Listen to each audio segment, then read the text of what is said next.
All right, and we are live on YouTube. Welcome to the March 23rd edition of the OpenJS Foundation's Standards Working Group meeting. We've got a small collection of committee members with us today, and hopefully you all are dialed in and watching on YouTube if you want. Small issue with the issue that creates our agenda. So I've shared that in this chat with us here, and we'll get that fixed for next time. We have a few things to get through today. We start though with announcements. Anybody have any fun announcements to share? Anything we want to just FYI for this group? I think the biggest FYI is, tomorrow is our book club meeting. If you want to come to book club and talk about we're going to just mostly shoot the breeze, but also attempt to talk about a book called Working in Public by Nadia Egbal. That's tomorrow at 3 p.m.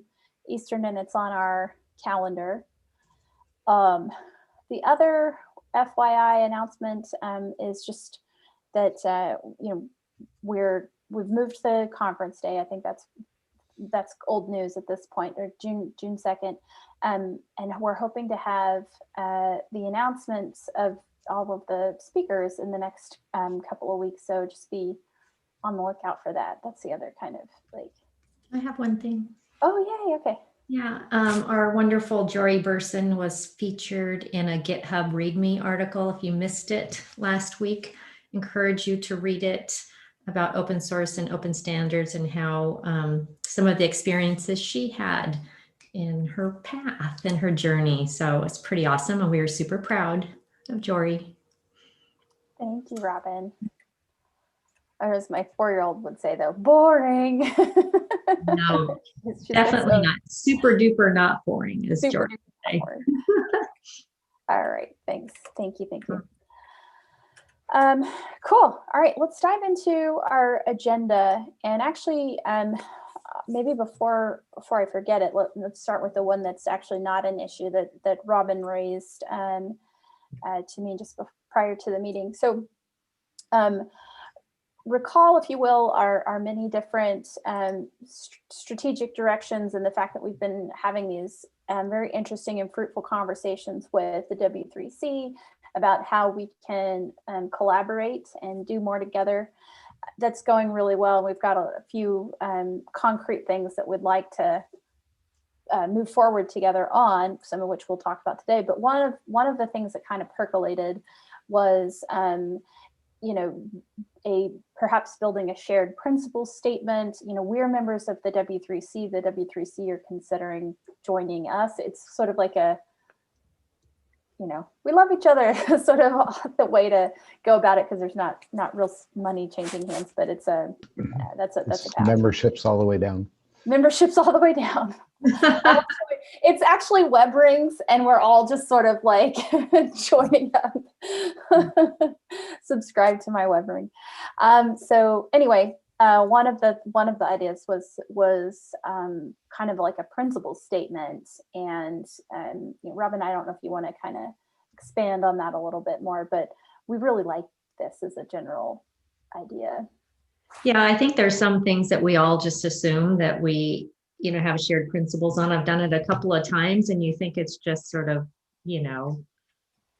it's just kind of assumed that we all share these principles, but once you get folks from across the industry to sort of sign a shared statement, it does really have impact. So I've done this a couple of times, once on cloud interoperability, once on health, IT, and standards. And it is a really nice way to sort of be crisp on some kind of core elements of that. And I think you all probably have similar experiences. So we have our conference coming up, of course, on June 2nd. And if we had something that we could issue at that time, we sort of had that moment in time where we could, amplify it much in a stronger way. We can include it in our keynotes and things like that. And I think to be a little bit more specific on like what the shared principles are, and this connects to this bigger conversation that's happening in among the different international standards and software organizations about what the relationship is between open source and standardization activities, and sort of like that vision for how these things operate together for the benefit of like, you know, businesses and developer communities and, you know, all of that. Governments, all kinds of things, right? Yeah. And the W3C, you know, among the traditional standards orgs is often seen as a real leader in terms of doing things in a modern way. And so that should give you some insight as to how some of the others actually, you know, operate. But anyway, they're a real leader in that open source, a standards org doing open source. And I think we are emerging leaders in an open source org doing standards participation. And I think that's sort of like the genesis of this idea. Yes, And, yay us.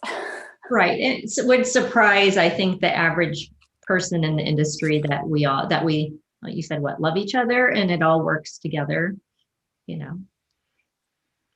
So any questions or issues or like comment on doing something like this? I mean, how would y'all, do you think it's something we should do? Something you know? Should we include other standards organizations as well?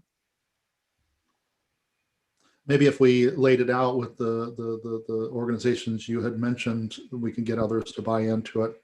Yeah, kind of sign on. that's a great idea.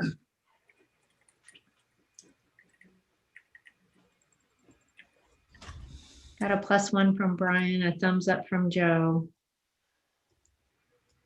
Thumbs up from Richard. Cool. Pardon? What you think? Right on. I gave a thumbs up earlier, but yeah. Oh, sorry, I missed it. Okay. So I think then maybe as the next step, Robin, we should just draft something, and the other kind of stakeholder in this is obviously is the W3C, and Dom and Jeff over there are the folks that we would collaborate with on this. But I think it's probably prudent for us to start first and give them something to look at. Okay. All right, and I'll also make an issue to capture this too. Awesome.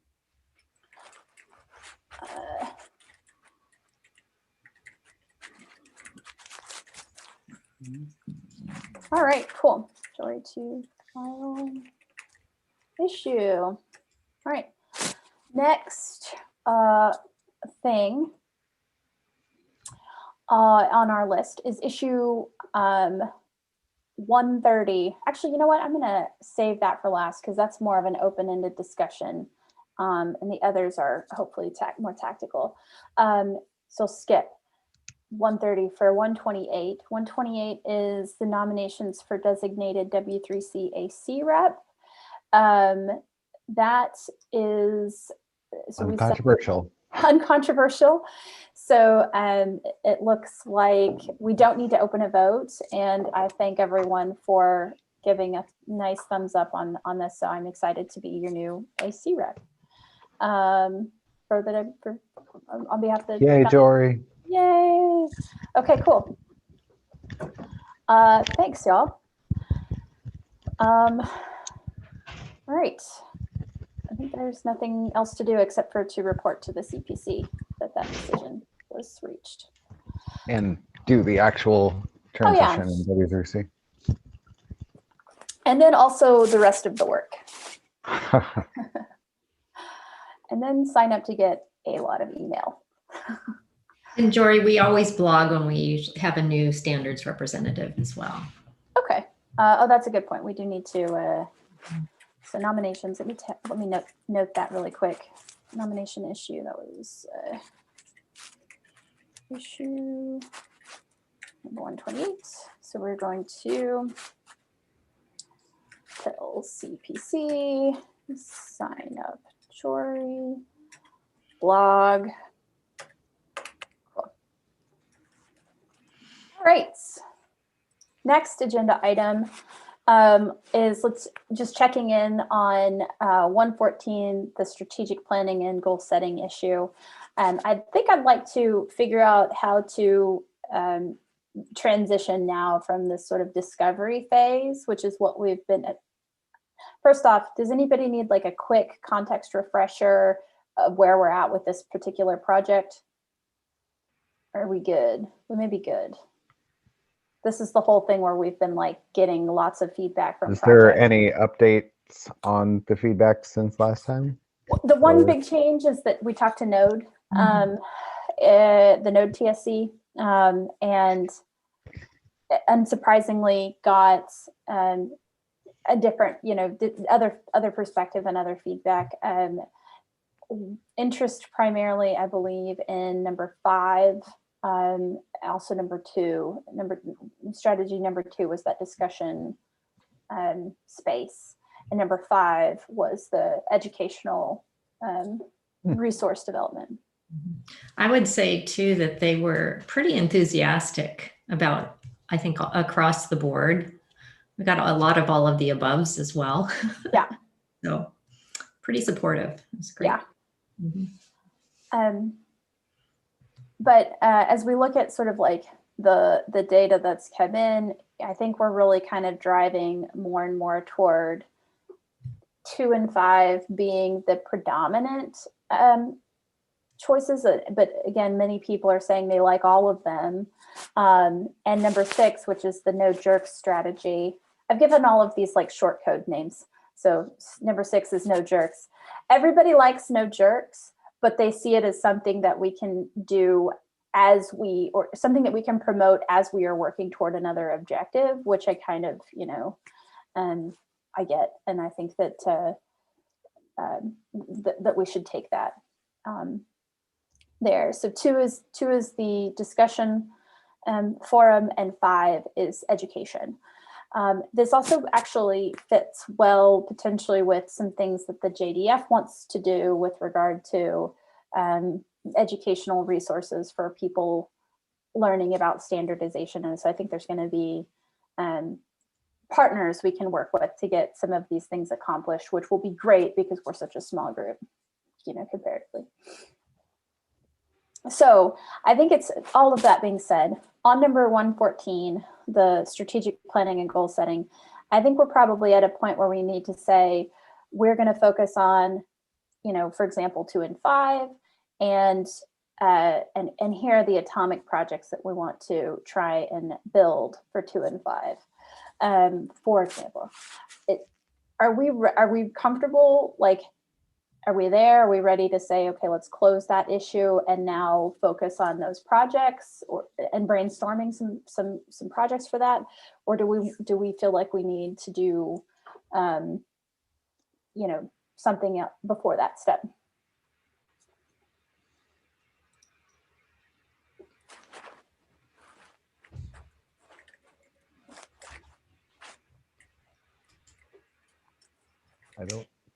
What else would we have to do? I don't know. That's the thing. This is the first time through this process. So, There's nothing that jumps out at me as like, we should do this other thing first. Okay. Well, I guess the biggest thing is taking a decision on which of those strategic directions we want to go with.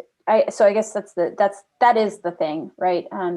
Do we want to say, yes, it's 2 and 5, or do we want to do you have them like handy? I was going to say it might be worth projecting. I can. Yep.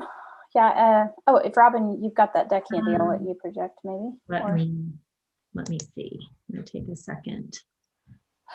Oh, and then we did the short one. We did the short one, but actually I think the expanded one might be a good idea if I can find it. So is your background really that blue, or is that like digital? It's blue. Is that blue? It is that blue. It might even be bluer than what you're seeing. It's intense. I like it. You know what I want to say right now? You're blue, abba dee, abba die. Sorry, everyone. That's all right. Oh, Jory, I don't know if I can find it quickly. Okay, I think maybe I've got it downloaded somewhere. I had to make an Eiffel 65 joke. It was really important though, sorry. Here we go, recents. I feel like you gained some points just for knowing who actually that was. I have it. Okay, you got it. I'm just, Well, my computer's being ultra slow today. here we go. Okay. Let me share. Okay, Got it. all right, cool. Okay, 2, 3. Okay, 2 is right here. Come on.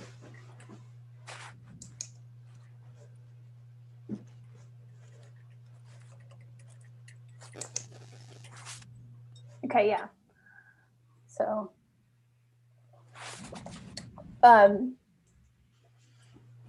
one was the space for polyfills, 2 is discussion. And so, you know, I think just to map this to stuff that looks familiar, if you recall a few weeks ago, well, I guess it's been a couple months ago at this point, you know, for example, Guy Bedford came and talked a little bit about a proposal that he was considering championing. This is that space where proposal authors can come get feedback and input from community stakeholders, which is, you know, something that's quite valuable all the way around. We don't have a super defined process for this, except for on occasion, you know, folks go, oh yeah, let's go ask these folks, you know, for input. And I think we could do more if we put some rigor around this and maybe operationalize it a little bit, so that we are getting more awareness out there that there's a topic that may impact, you know, such and such projects in the foundation. And, you know, this is the kind of feedback that the proposal author is looking to get and that kind of thing. So I think it's pretty useful. It was one of the ones that was most interesting to a number of our projects. That kind of weighed in on this. So this is 2. So is 2 also open to like submissions from non? Yeah, I don't think we're saying that that there's any restriction on. So like, do you imagine things that are in WICG submitting issue requests like, hey, we have this thing, would you, maybe your projects care to comment on it? Or Yeah, I don't think we would. And in fact, in the later calls that we had, WICG and WG were 2 groups that we don't have like this formal relationship with, but for which the project said they'd like to learn more about and have more opportunity to interact with. So I would think yes, that we would. great. Yeah.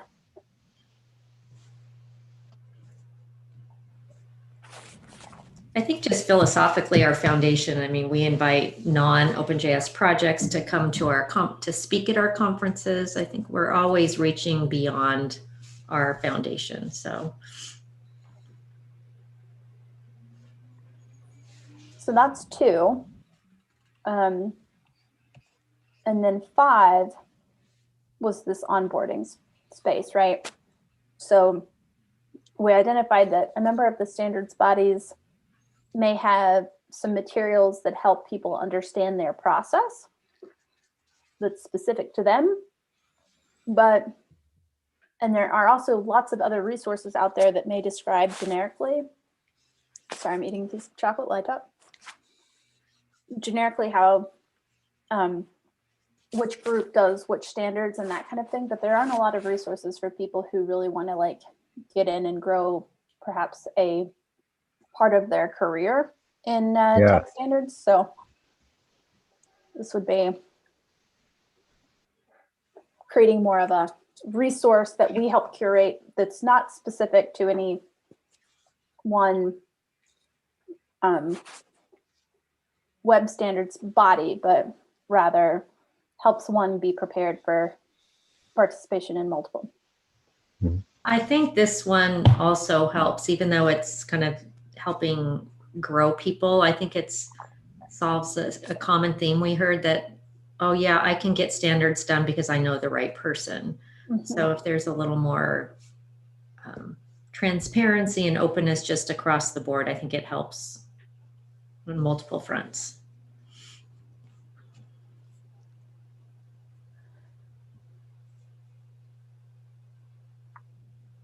So these were the two that I think, and I think 4 was another one, which was the one just before here.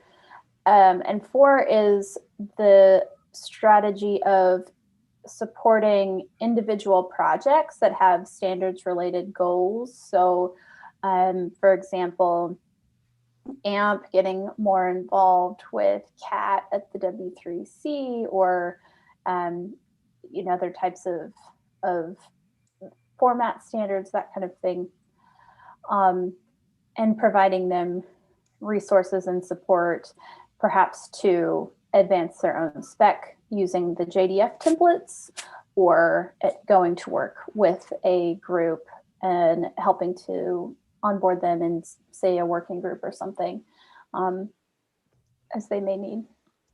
And we kind of are doing, the thing is, like, what's interesting is for all of these, I feel like I can find something that we have done or are doing that sort of fits that. And it's just sort of a question of like, what do we really want to build on the most? So these are the ones that folks have really leaned into the most. But we need to decide. So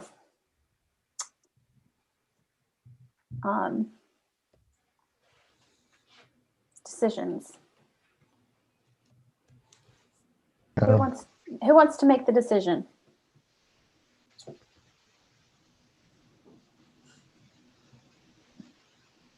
So number 2, 5, and 4, right? Mm-hmm. Give me the quick slides again for the. Okay, so. Okay, well, this one seems obvious to me. Number 2 seems like if we got positive feedback, we should do that. It's my vote. And then number 5 was the like helping people get involved in standards, and that also seems really good to me, especially given the other discussions about like joint statement that we can make and the sort of meetings we've been having with W3C and so on. So those 2 seem really positive to me. If we got really positive feedback on them, then I think we should do them. Agreed. If you say that number 4 is maybe lighter on support, but still pretty high, I would propose that we have 0 of these kind of right now, and starting with 2 seems like a good place to start, and like not bite off more than we can chew. Let's pick 2 and try to do a really good job with 2. And it's just my opinion. I don't know. Yeah, it almost seems like this one would come out of the work on the other 2. Yeah, maybe. It's a little bit of a blurry line. Yeah. A number of the projects did sort of also kind of see how, in many ways, all of these are connected. And I agree also with Brian that the way to take this decision is not like is not to look at it as which ones are we not going to do, but rather which ones are we going to try and create projects that and move the ball forward, so to speak, first, because we don't want to bite off more than we can chew. And so then the question is like, well, how big a bite? Yeah. can I you don't take? think we heard an immediate need from any of the projects specifically for Ford just yet. So you're right, it might be, you know, kind of an outgrowth of the others.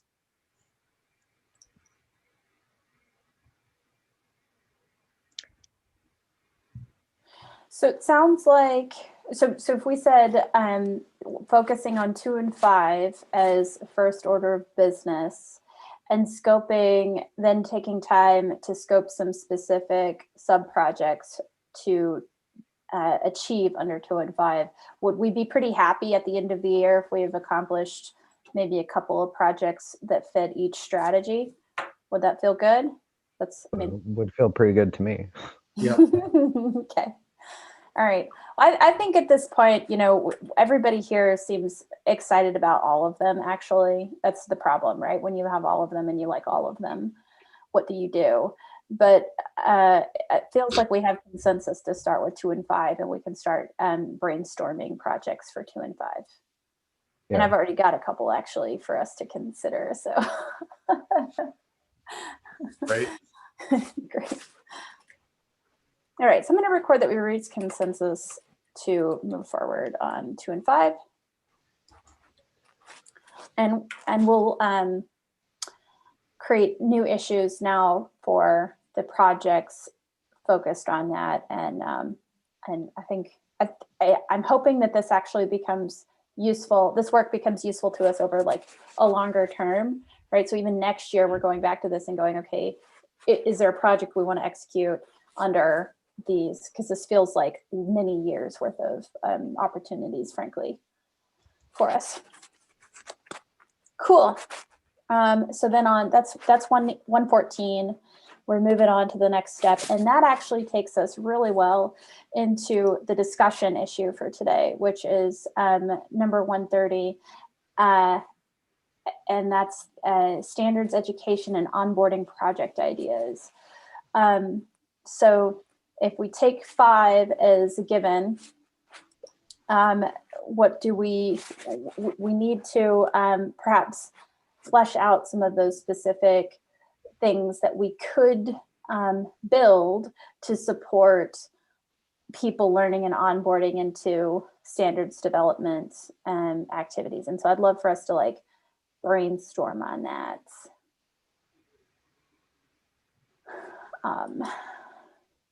Yeah, let me go here.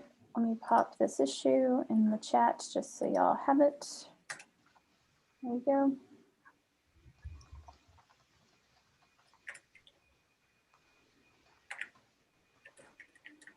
All right, if we were going to build some resources for people to onboard into standards development and like understand / change standards culture, what would we want that to be? Like, what would have been helpful to you when you were new in this?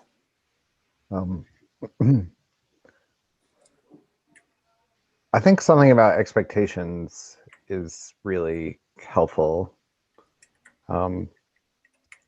Like there's a W3C gives guidance like when you join a working group of like half a day per week is the commitment that you're making or something like that. But like it actually varies quite wildly depending on the working group that you're joining and why you're joining. Like, so like one thing is like people become really hesitant if they feel like they can't understand what's expected of them. I think it keeps a lot of people out of contributing at all or joining or whatever. But then also I think there's a sort of a different thing here that's for people who are put into an AC role that they really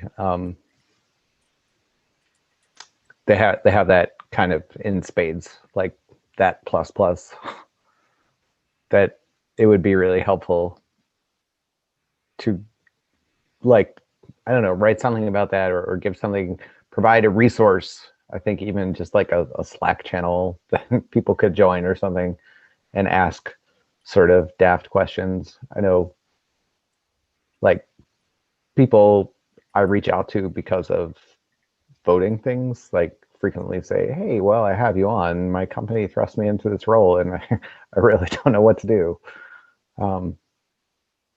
So I think that could be really helpful. So that's a great point. Like there's some leadership specific knowledge that I think is hard to gain. Like, you know, what's expected of, and what does it look like to chair a working group or a TC? What does it look like to be the spec editor?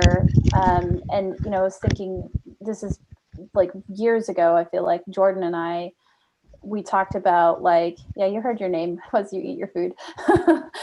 Jordan and I talked about, like, how can we potentially make it easier for a person to learn and kind of get support to become a co-editor or something, because it's a lot of lift to edit, to be an editor, and it's hard-won knowledge in many cases. So, you know, is there a mentorship or education expectation thing we can do there for that specific role? Well, I think one of the challenges is everyone's got different, like in the introvert extrovert sense, like everyone's got different personalities and responds differently to advice, to different advice. So, for example, in TC39, a former editor and delegate wrote a PDF about how to participate in standards, you know, specifically TC39, but like as a general thing. And one of the paragraphs, the rough gist is basically show up and listen and be like for a while before you try to like say anything, because then you'll get a lay of the land and be able to participate more effectively, right?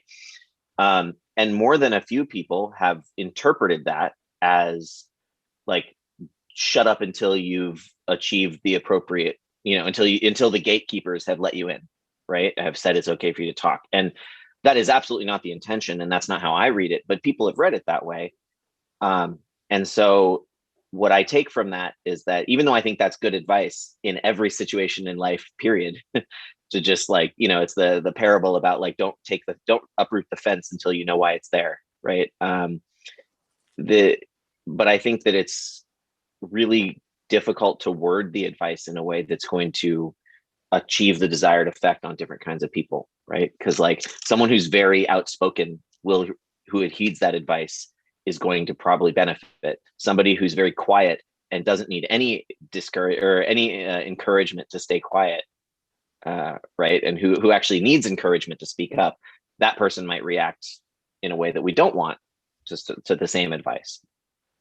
So I don't know. I think that's, for me, that's the challenge, is how do you like, because there's people at all, you know, there's multiple spectrums and people at all ends of those spectrums, and like, how do you avoid excluding some of them while giving the other ones useful advice for them, you know?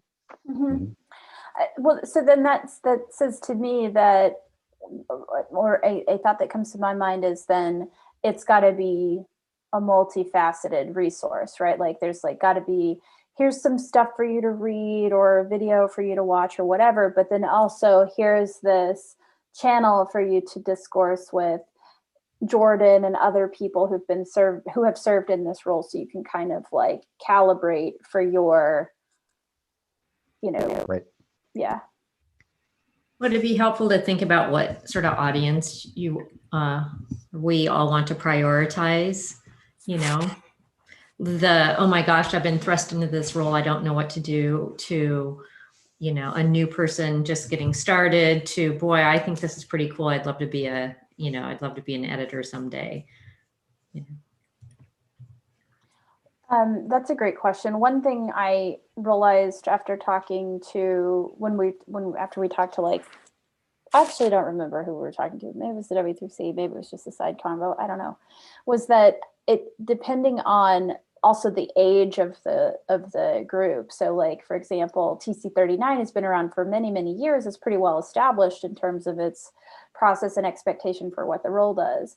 But there's all the time new community groups or interest groups, and even sometimes new technical committees at ECMA, for example, which are much younger and haven't figured this out. And so they're more likely to have, because it's a new committee, a participant put into a leadership role who may not have had that prior experience. And there's this, so I think that's a great question, because like, not just like experience of the person, but also possibly like supporting new work areas that may be popping up.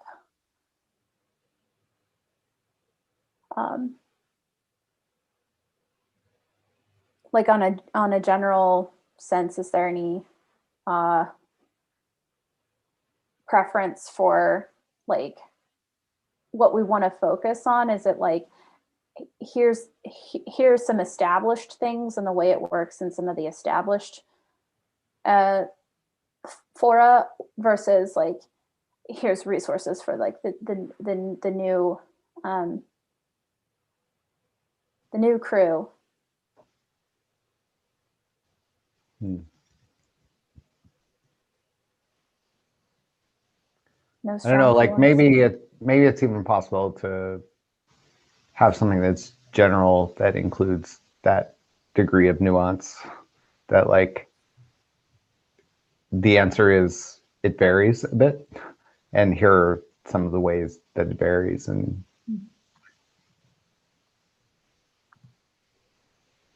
yeah, I don't know.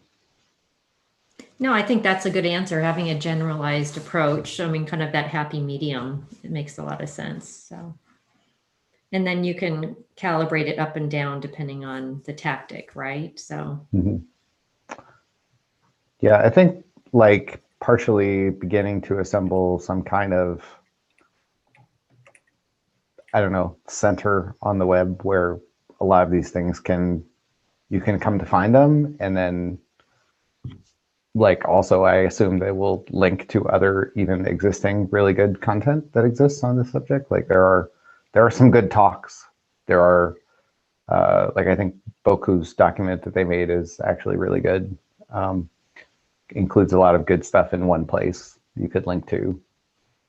But then also, I think importantly, like rather quickly get to where we have a link to like a Slack channel or an IRC or something where you say, this list lacks a lot of nuance and details that we'll flesh out over time. But, in the meantime, drop by and ask your question. There's no bad questions here. I think that would also like maybe help inform like where to prioritize, because like based on the kind of questions that people are dropping by to ask and stuff, you would say, well, clearly there's a need for this thing because 6 people asked about this. June 2nd, we will have a hub on our website and a Slack channel. So Nice. we can go back, do a work back from there on existing and what we can accomplish with new, perhaps. Cool.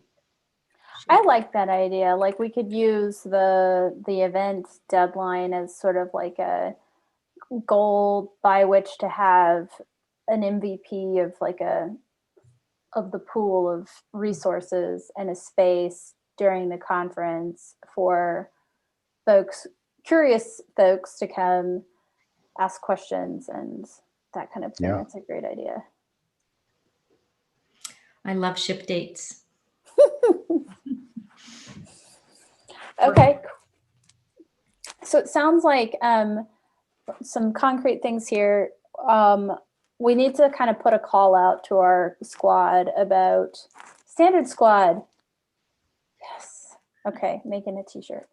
We call out to our squad to just share their favorite like helpful bits, you know, and we can at least throw all of that spaghetti in a bowl and then we'll organize it.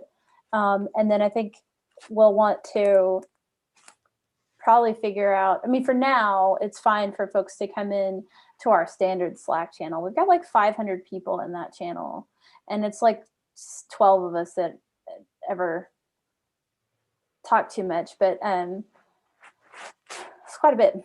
So I would think that we could just maybe start there and then break it out into another channel if we need.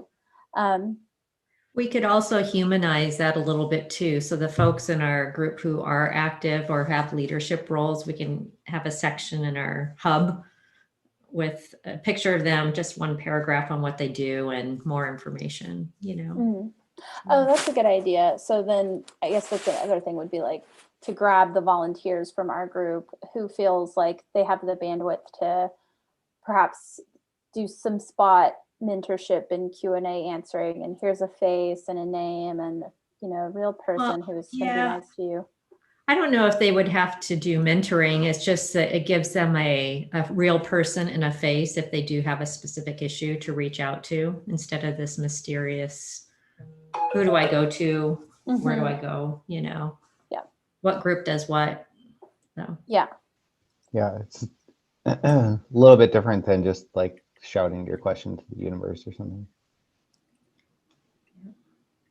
Okay.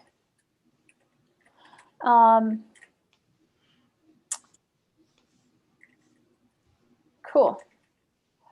All right. Well, you know, I realized actually while we were chatting that I forgot one standing item for our agenda, because our agenda didn't make the way it's supposed to. And I think we've got some clear sort of things we can document and move on this issue. So I'll close it out unless there's any other comment on the educational piece. Cool. So the standing issue that I forgot about was, hey, we had a TC39 meeting between the last time we met and today, and we love to hear from our reps with any interesting news or bits from the meeting. Jordan and Richard, was there any? I assume both of y'all went. Joe, I don't know if you went. Any news to share? Anything exciting, fun, worth? Should we be wading into? Yeah, I mean the big one, I think there's a few things, but the big one is that temporal got stage 3. So it's still, yeah. So that's great. All of the engines are going to ship it behind a flag for now because there's some unresolved questions. But yeah, moving to stage 3 is a big deal. A few other proposals advanced. Error cause is stage 3. So you can now pass an optional options bag to the second argument of any error constructor that includes a cause property, and that'll get attached to the error. And then presumably browsers and Node and stuff will have friendlier displays of that information when available. And then a few things, you know, the proposal for array find from last, like it moved to stage 2, and module fragments moved to stage 1. I don't know about that. And then class static blocks also moved to stage 3. So that's like inside a class body, you can say static and some curlies, and then you can do some stuff, and it'll like run once as part of defining the class. Yeah. So popping back to temporal, because I think that's one that's near and dear to OpenJS as moments in our, you know, the Moment team have obviously announced they're moving on from maintaining it, and yet they have played, I think, an important part in this feature over time. I wonder if we want to, as a group, do something to celebrate that connection, or, you know, I know a lot of people are excited about this for sure. Yeah, I mean, the the moment maintainers had a different idea than I did about how PR strategy. What I personally think would have been most effective is for a production-ready polyfill for temporal to exist after it's stage 3, and to simultaneously recommend one or more of them while deprecating moment, and sort of in one fell swoop pushing the ecosystem to this better pattern.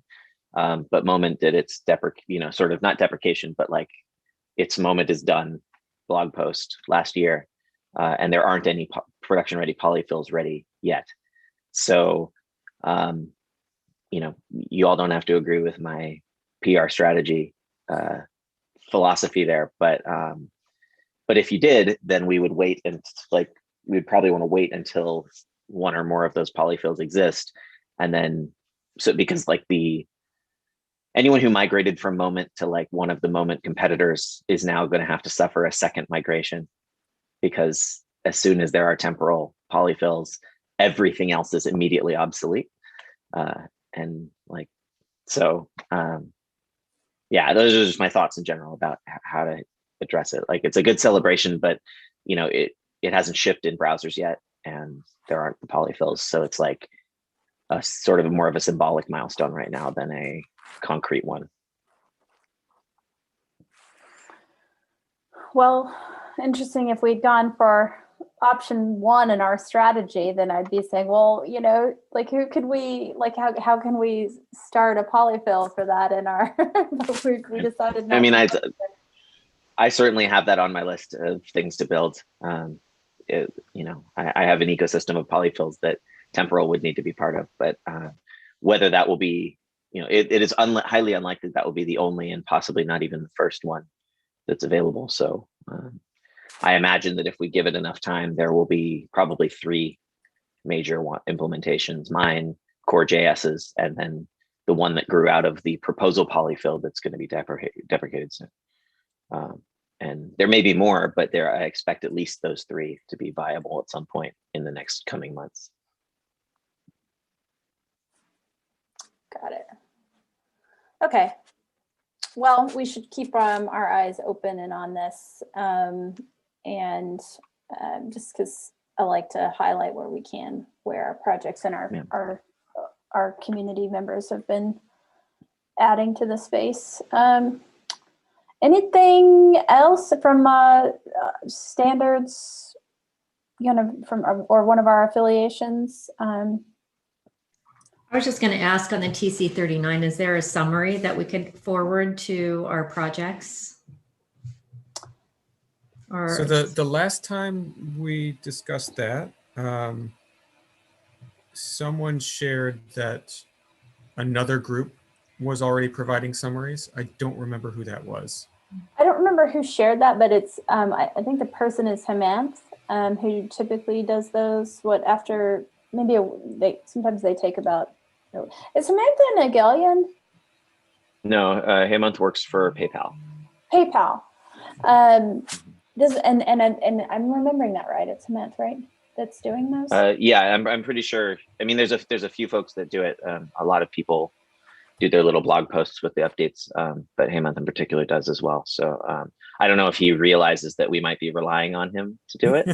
But we could certainly. Yeah, we could reach out and ask, and I have a feeling he would actually appreciate the sort of kick in the pants / promotion / interest, right? So he's part of the educators group, Jory. The general. Oh, sorry. Go ahead. No, I was just saying. I was saying to Jory, he's part of our educators group. Yeah. Awesome. And I've always kind of preferred his write-ups to others. Sorry, I'm not playing favorites with anybody in the ecosystem, but I rather like how he writes. So I can reach out and just confirm that he's okay with that. Inform him of his promotion. Yeah. Tell him that we're forwarding his messages on. So the reason that came about has to do with what we thought participation would look like. I was actually planning to create those until it was pointed out that someone already was. So yay! And then instead, have it as a goal of mine to produce the preliminary materials. Like, here's what's on the agenda. Reach out if you want anything. And I really like that division of responsibility, but it'd also be nice to have both sides aware of it. I think that would be great. I mean, and I think also, Richard, to the extent that we can kind of make a connection for those who may be too busy to make it themselves, is like, this might affect you if, you know, you're building a tool that does XYZ, you know, that would be, because I think that's one of the critiques of following this material is like, okay, but how do I figure out which is relevant to me and which isn't? So. Sure, yeah, I like that. That's a really good point. Like a different index into the proposals of like, are you doing stuff with dates and times? Look here. Are you doing stuff with like error where you make errors or you like display them? Look here and stuff like that. Seems really useful. Oh, I make lots of errors. But I would just encourage, you don't have to make an encyclopedia. You know, a few bullet points is great just to focus on that. It helps you and probably helps the reader too. So, and then we can blast that to a number of different ways. So cool. All right. Well, it is 3 o'clock. We do a call for any other business with the 30 seconds we have remaining. Okay. Gaveling us to conclusion, very formal, this group. I'm going to stop the